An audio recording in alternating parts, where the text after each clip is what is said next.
Hi, in this video, I will demonstrate a patient's journey using the Health Stack platform. So in this scenario, we would have a patient who is new visiting the hospital, but I will show you also how to respond to a returning patient. I'm going to assume different user profiles. First of all, we'll start from the front desk which is the actual first point of call when a patient walks into the hospital. I'll log in as a front desk officer. To attend to a patient, you use to attend to a patient, manage their records, you go to client module.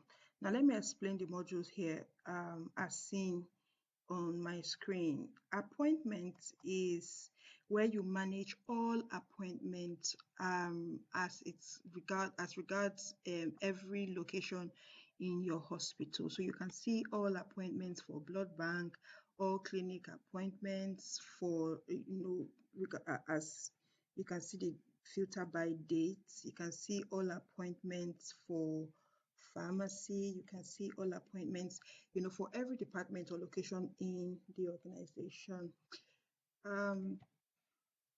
Appointment here in the client module specifically is for creating or scheduling appointments and managing those appointments.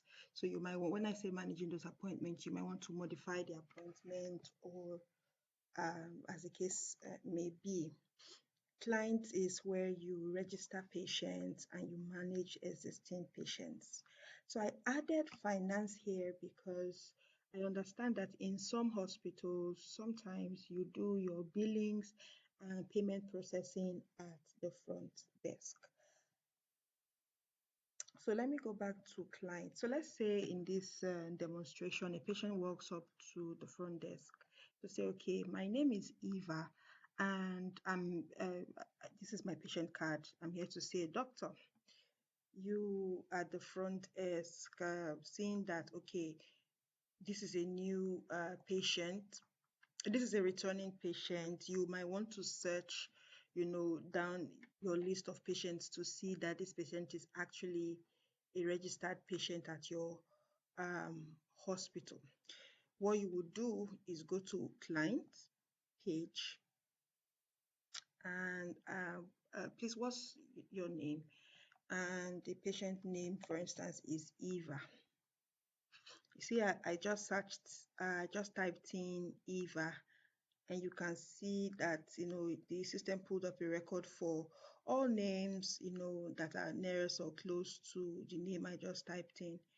Eva is an HMO patient, 1 year old, female. This is Eva's phone number, email, and the status is that Eva is alive. One thing I might use to search this a list of patients is a patient's phone number. So you might want to ask for the patient's phone number to search for the patient, and you can see that we've pulled up all patients with the same phone number. In the case where you have, so there might be some slight difference in the number, but this is another way you can search for a patient with their first name, last name, their tag, or their phone number. So that is Eva, who is standing in front of me as a returning patient. And I've just searched the database to pull Eva's record. I can now go ahead to schedule an appointment, let's say because Eva is here to see a doctor. But another scenario where the patient is a new patient that hasn't been registered at this hospital before, you might want to click on create new clients. To create a client or for client registrations, there are two routes. Is either you do the quick registration where you just enter basic important information, or you do a full registration where you enter both the patient's biodata, the patient's medical data, and patient's next of kin data. So let's do a full registration. So let's say this patient's name is Tina. Tina,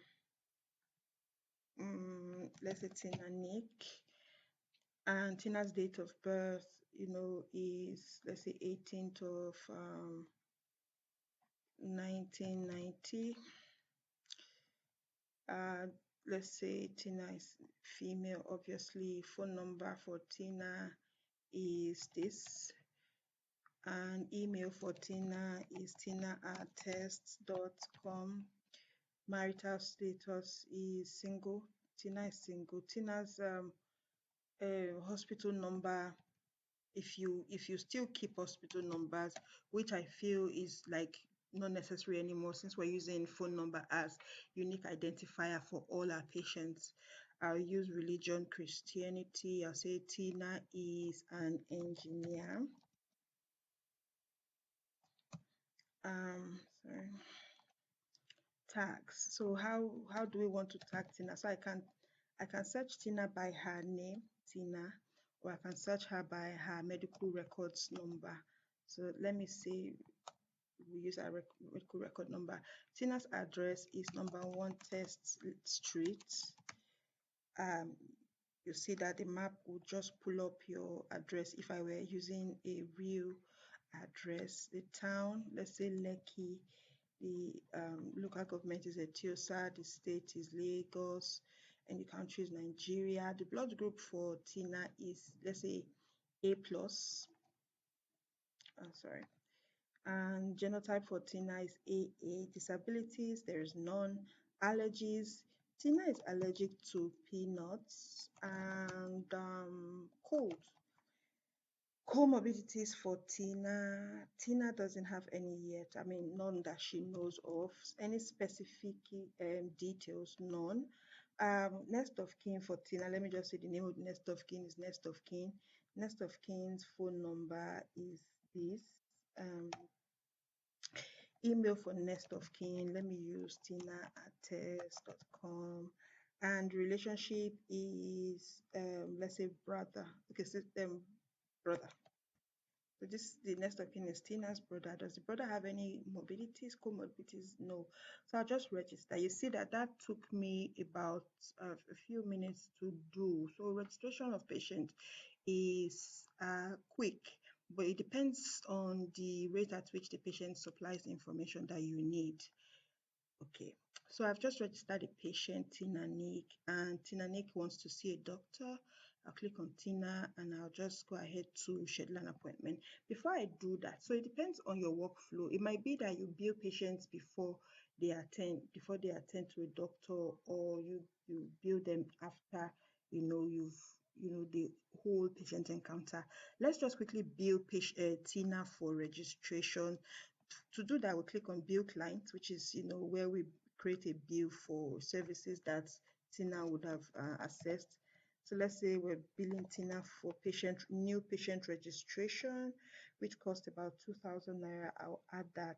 And we're also going to bill Tina for new patient consultation.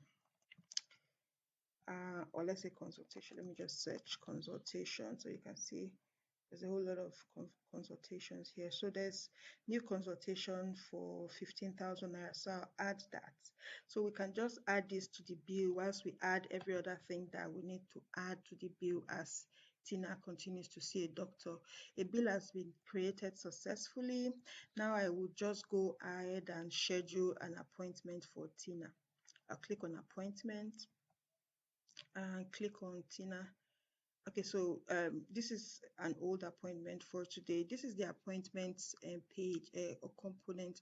You can see that it's showing me an appointment for gynae clinic, and there's a date filter. If you want to see all appointments on this table, you can remove that date filter to see what appointments they've created over time. So I'll add a new appointment. So let's say the name of the patient is Tina, like we just created.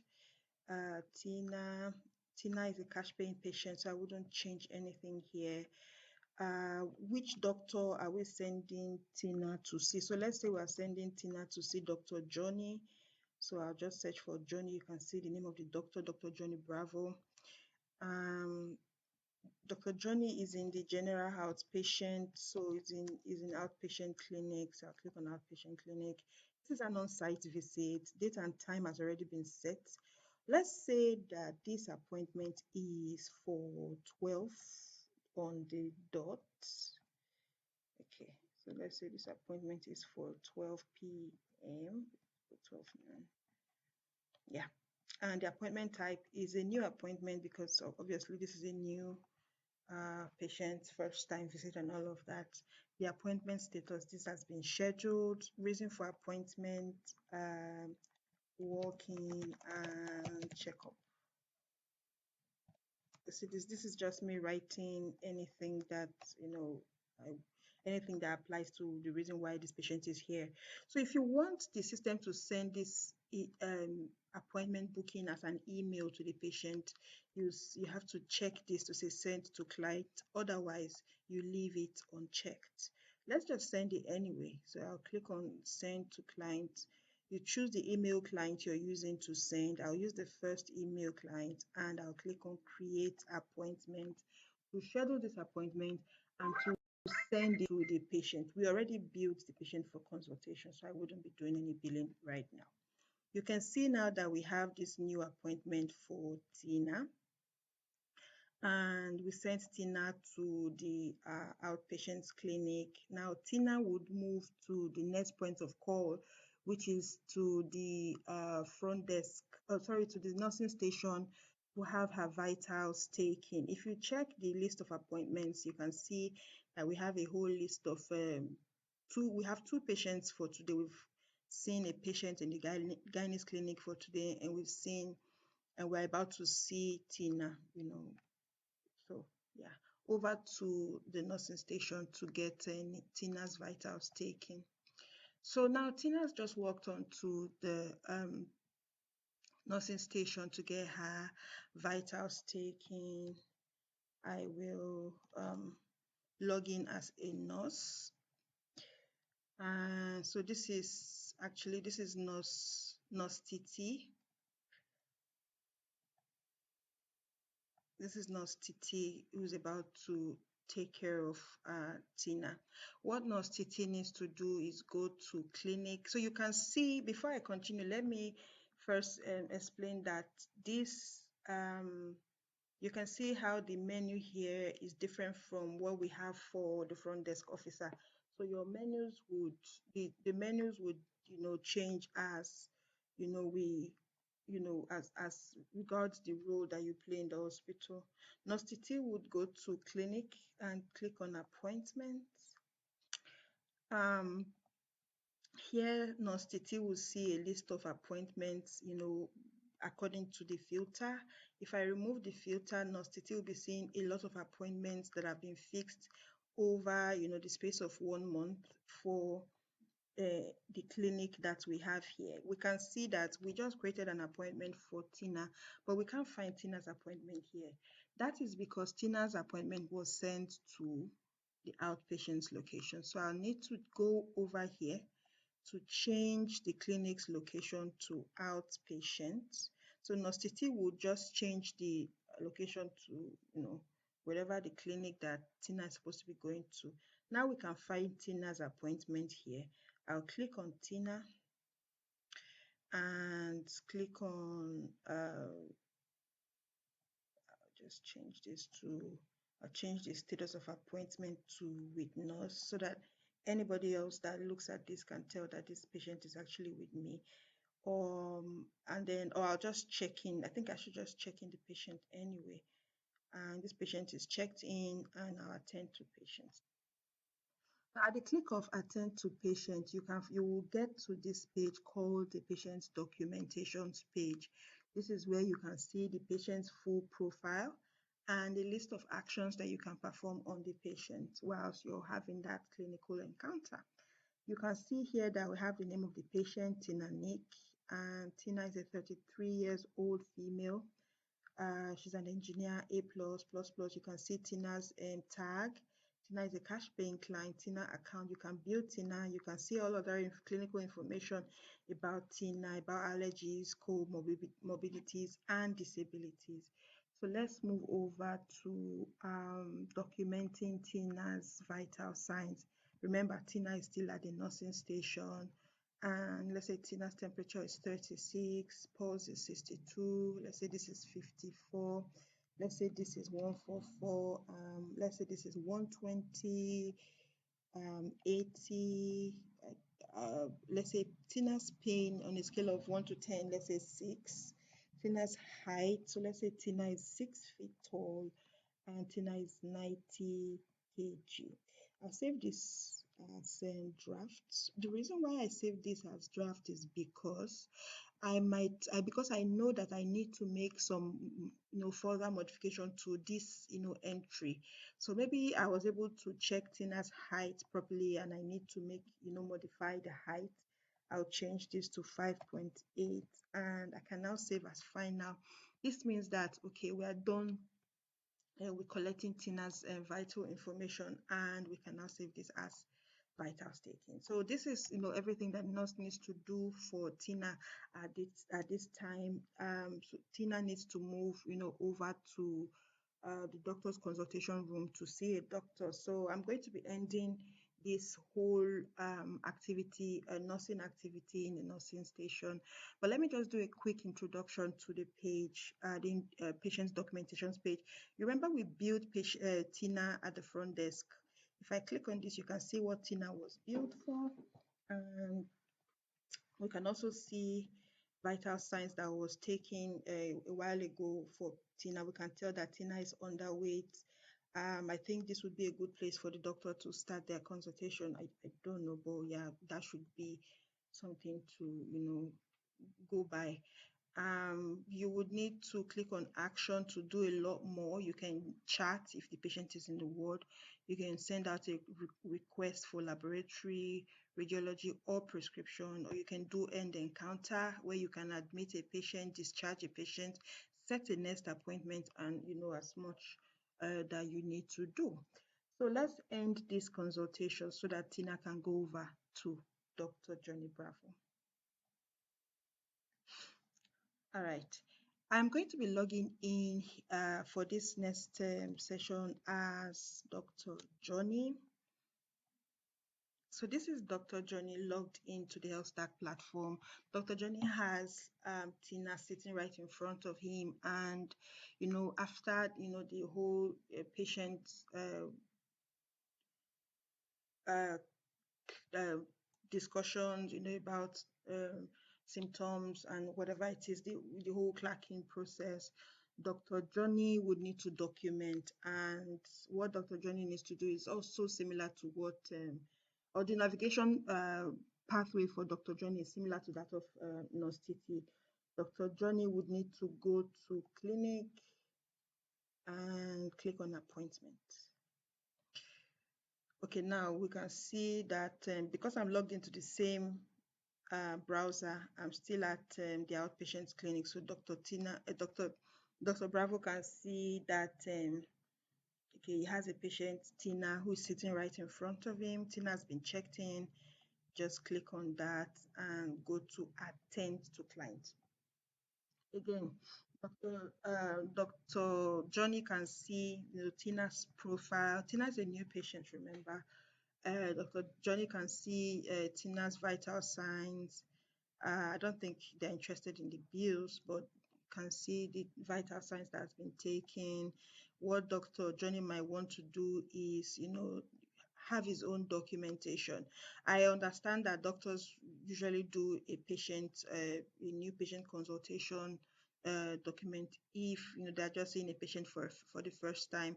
This is a long document. I wouldn't be going through this. I wouldn't be filling this one, but this would be a nice document to take if you're actually seeing a patient for the first time. So let's say Dr. Johnny has just done the initial patient first consultation documentation, and we want to document this particular clinical encounter. So let's say this patient is presenting with fever and cough. and chest pain. So let's say clinical findings, none. Let's say we've not had any clinical finding until we do tests. This is just me explaining because this is a demo. Yeah. And for diagnosis, I'll say malaria and low blood. Then for the cough, for the chest pain, I will be suspecting. Let me say I'm suspecting TB.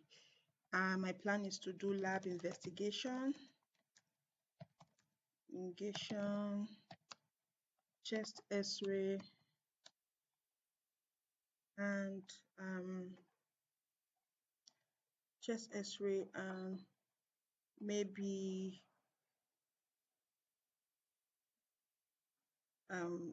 give painkillers since the patient is is in pain. I'll save this as final. So I've just documented like a clinical notes for the patient Tina. You click on this, you can see all that was documented. I can actually print this out. I can also delete. If I were given the delete privileges, I can delete only if you have delete privilege. So we don't advise that you give delete privileges to all users on the platform. It's advisable to give to certain users so that not everybody can delete. If you need to delete, you might need to go to the admin to delete, unless if you're a senior doctor or a senior consultant at the hospital. So this is Dr. Johnny documenting what he needs to do for the patient, and would also need to request those tests in as he has planned. So we'll go to action, go to radiology requests. Remember, Dr. Johnny wants to send the patient to get some chest X-ray done. So let's say we're doing chest X-ray. Let me say one take. This is just me, yeah. So if in any case you usually send out your lab, any of these requests to a third party provider, you might need to change the destination to whatever that provider may be. You search for the provider and change. The only thing that's required is that this third party provider must be on health stack. That means you can talk to other people that you collaborate with for diagnostic investigations to register an account with health stack so that they can receive your requests and send out results to you directly on the platform. So I'll just add and I'll click complete. I think we're sending this patient just for chest X-ray. We're also going to be sending this patient for some lab tests. So let's say we're sending this patient for malaria. Malaria parasite tests, I'll add. Let's say we're sending for PCV because we're suspecting that there might be low blood. Let's also say that we're sending this patient for typhoid. I don't know if we have typhoid or WIDA. Okay, so we're sending this patient for WIDA as well. So I'll add that and complete. So I've just sent these requests to the laboratory and to the radiology. If you click on this, you will see this would remain in this patient's record forever and ever, because in 10-20 years to come, you would always be able to tell that at some day and time this patient was sent for such and such test. You can view the patient history and be able to search through a patient's history. So let's say because we want to be managing this patient, whilst the patient is going for these investigations, we'll be putting this patient on morphine.